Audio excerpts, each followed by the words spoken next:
ഇവിടെ മോളിൽ നിറയുണ്ട് മാ. ഇതൊക്കെ പറിക്കാലോ.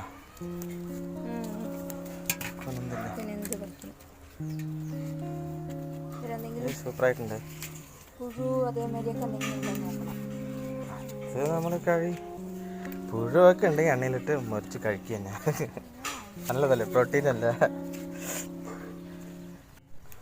ഇവിടെ സൂപ്പർ നിറയുണ്ട്. അങ്ങനെ പടർന്ന് വന്നിരിക്കണല്ലേ. ഇതിലെന്താ ഇനി കായ് വിടാത്ത?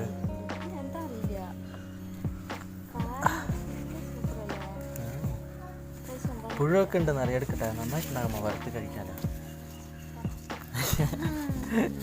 എണ്ണൻ്റെ കൂടെ ഇട്ടമാ.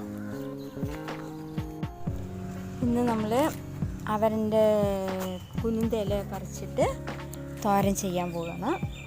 അത് സൂപ്പറായിട്ടുണ്ടാവും. പച്ചമുളക്, ഉള്ളി എല്ലാം ഇട്ട് താളിച്ചിട്ട് ചെയ്തു പറഞ്ഞാൽ നല്ല ടേസ്റ്റാണ്. ചെയ്ത് നോക്കാൻ പറ്റുന്നത്. ഇതേപോലെ നൈസായിട്ട് മുറിക്കണം. അവരയ്ക്ക നില പേര് വെച്ചിട്ട് പച്ചമുളകും ഉള്ളിയും ഉണക്കിയിട്ട് ജീരണിടാം. ആവശ്യത്തിന് ഉപ്പ്, തേങ്ങ ശകലം ഇടാം. വെളിച്ചെണ്ണ ഒഴിച്ചിട്ട് ഇറക്കി വയ്ക്കുക.